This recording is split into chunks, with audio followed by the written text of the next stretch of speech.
ನಮಸ್ತೆ ಮಕ್ಕಳ, welcome back to my channel. ಇವತ್ತು ನಾವು 8th ಸ್ಟ್ಯಾಂಡರ್ಡ್ ಸೋಷಿಯಲ್ ಸೈನ್ಸ್ನಲ್ಲಿ ಬ್ರಿಡ್ಜ್ ಕೋರ್ಸ್ ಪ್ರೀ ಟೆಸ್ಟ್ಗೆ ಸಂಬಂಧಪಟ್ಟಂತಹ ಮಾಡೆಲ್ ಕ್ವೆಶನ್ ಪೇಪರ್ನ ನೋಡ್ತಾ ಹೋಗೋಣ. ಇಲ್ಲಿ ನಿಮಗೆ ಒಟ್ಟು 10 ಕ್ವೆಶನ್ಸ್ ಇರುತ್ತೆ. ಕ್ವೆಶನ್ ನಂಬರ್ 1 ನೋಡಿ.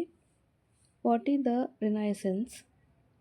Second one, what was the main reason for Europeans to come to India? Question number 3, what is the term of office of the President of India in years? Question number 4, who appoints the governor?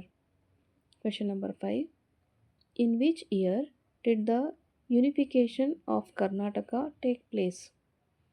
Question number 6, which continent is called as the white continent? Question number 7, what is the major crop of the North American continent? Question number 8, where would you identify Delhi on the map of India? Please ask your teacher to provide the map. Okay. Question number 9, in which year was the United Nations UNO established?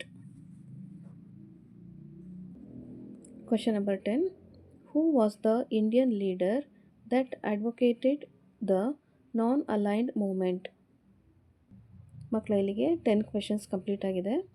ಈ ಒಂದು video ನಿಮಗೆ ಇಷ್ಟ ಆದಲ್ಲಿ ದಯವಿಟ್ಟು ನಮ್ಮ ಚಾನಲ್ನ like ಮಾಡಿ, share ಮಾಡಿ, ಸಬ್ಸ್ಕ್ರೈಬ್ ಮಾಡಿಕೊಂಡು ನಾವು ಹಾಕುವಂಥ ಎಲ್ಲ ವೀಡಿಯೋನ ನೋಡ್ತಾ ನಮ್ಮನ್ನು ಎನ್ಕರೇಜ್ ಮಾಡ್ತಾ ಹೋಗಿ ಮಕ್ಕಳ. ನನ್ನ ಮುಂದಿನ ವೀಡಿಯೋದಲ್ಲಿ ಇದಕ್ಕೆ ಉತ್ತರನ ಸಹ ಹಾಕ್ತಾ ಇದ್ದೀನಿ. ಬೇಕಂದಲ್ಲಿ ಅದನ್ನು ಸಹ ನೀವು ರೆಫರ್ ಮಾಡ್ಬೋದು ಮಕ್ಕಳ. ಓಕೆನಾ? Thank you for watching. Bye bye.